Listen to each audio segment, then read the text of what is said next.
Well, that was fun to watch that movie. I'm wondering where my pickle man is.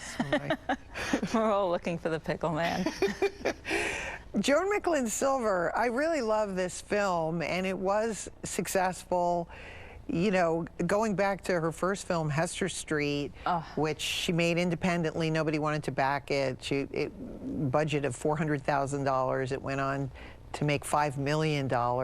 And even with the success of that film, and Carol Kane gets a nomination, nobody wanted to back her next 2 films. It's insane. I mean, she pulled off a miracle. She made a completely wonderful film that holds up for decades. It's so real.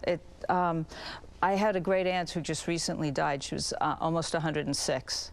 Oh my goodness. And when she would have a tough time with people giving her crap during the day or whatever, she would go home and watch Hester Street.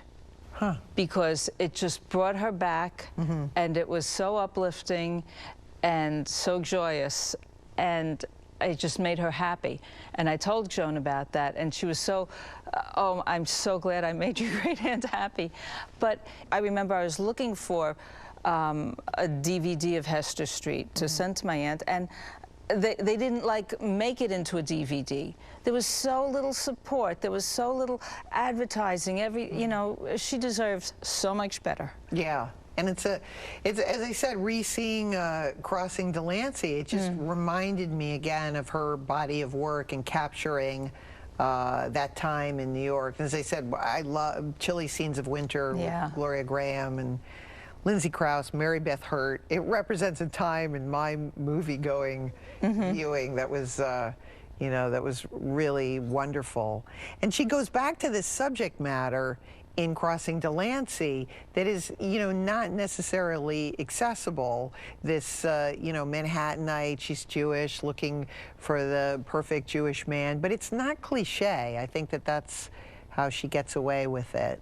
It's not stereotyped. It's completely non-stereotype, but it's so hard to sell in Hollywood. And, you know, it's just sad that there is so much self-loathing, because I mean, there was an old expression, think Yiddish, cast British, which is like, okay, you're Jewish, but don't let anyone know. Hide it. Don't have it show up in your films. It's like you can't be that, and you don't want to make movies about that. And that she got those movies made, and that they were so wonderful is just amazing. Well, it was just a wonderful film to watch. And up next, one of the big hits of 1989, and a movie written and directed by my guest tonight, Amy Heckerling. So don't go away.